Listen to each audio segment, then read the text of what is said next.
each of the faculty always has a wish list of what they want to learn and what they want to, a certain path that they want to specialize in.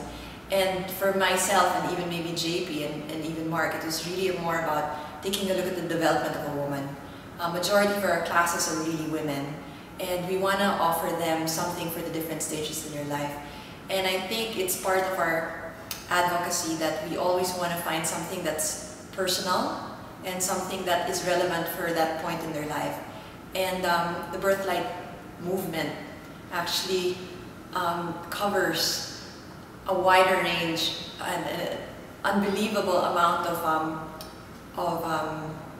life stages that a woman goes through, even just within the conception to birth, after birth, babies, and what you can do after that.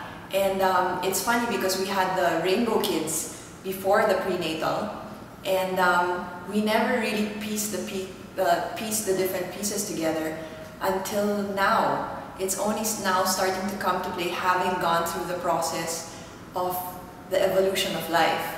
And I think we're just very lucky, and I guess in a way blessed, that everything really comes together.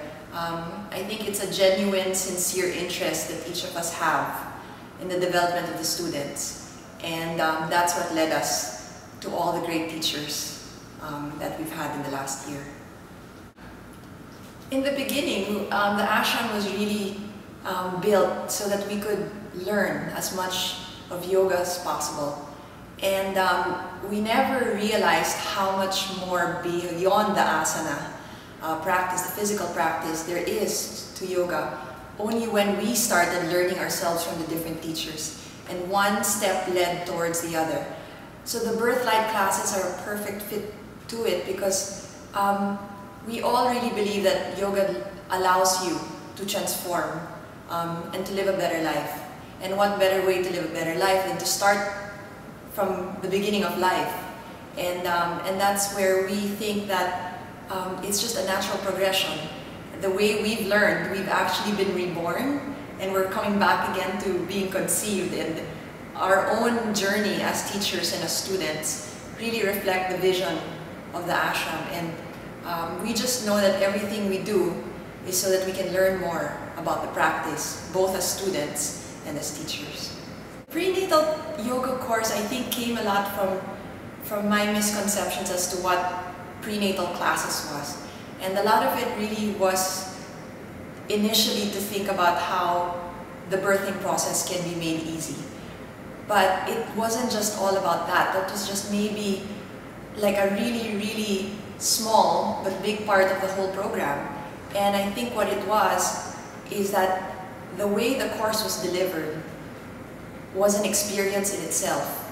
The fact that we were able to mix the theory and the practice, and having seen it from someone else's point of view with the students who were invited, the pregnant women, their partners, their husbands, seeing everything we've learned come together each day, and each day progressed more and more, both from the physical, the mental, the emotional, and even the spiritual aspect.